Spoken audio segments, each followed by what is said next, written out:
চাঁদের আলো যেমন মনকে শান্ত করে ঠিক তেমনি এটাও শান্তিতে করছি। ধীরে ধীরে দেখো কিভাবে তৈরি হচ্ছে।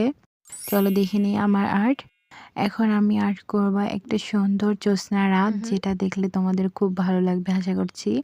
এখন এখানে আমি আকাশটা আঁকিয়ে নিচ্ছি। আকাশটা পার্পল কালার রেখেছি।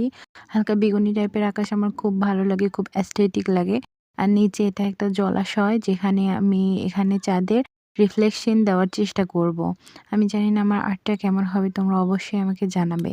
এখানে সবুজের সাথে হালকা কালো কালার মিক্সার করে নিচ্ছি। আর এরকম একটা কালার আসছে, দেখে নাও তোমরা। এখন এটা আমরা ঘাসে এপ্লাই করব। এখানে গাছের ঘাস, দূরের ঘাস বোঝানোর জন্য বিভিন্ন ধরনের কালারে হালকা হালকা করে বোঝানো হয়েছে। দেখুন কিভাবে তৈরি হচ্ছে।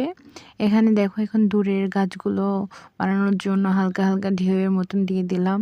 এটা দূরের গাছ, যাতে দেখতে অনেক ভালো লাগে আমার কাছে। চাঁদটা এখন অনেক সুন্দর করে আঁকিয়ে নিলাম। এখন দেখা যাচ্ছে চাঁদের সুন্দর আলোগুলো এসে পড়ছে ওই জলাশয়ে। এখন হালকা করে আলতো হাতে এটাকে এখন ভালো করে ড্যাপ করে নিয়েছি। এরপরে সবুজ পাতাগুলো আরো ভালোভাবে শেপ দিয়ে দিচ্ছি। দূরের গাছগুলো অনেক সুন্দর লাগে আমার আঁকতে, আর পানিতে ছায়া পড়েছে গাছের। এখন আমরা আঁকবো কারেন্টের খাম্বা। এটাকে তোমাদের ওইদিকে কি বলে আমাকে অবশ্যই জানাবে।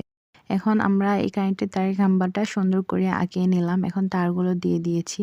এরপরে পানিতে হালকা করে এটার রিফ্লেকশন আঁকলাম এবং আমার পিকচার ডান। তোমাদের কাছে কেমন লাগলো অবশ্যই জানাবে। ধন্যবাদ।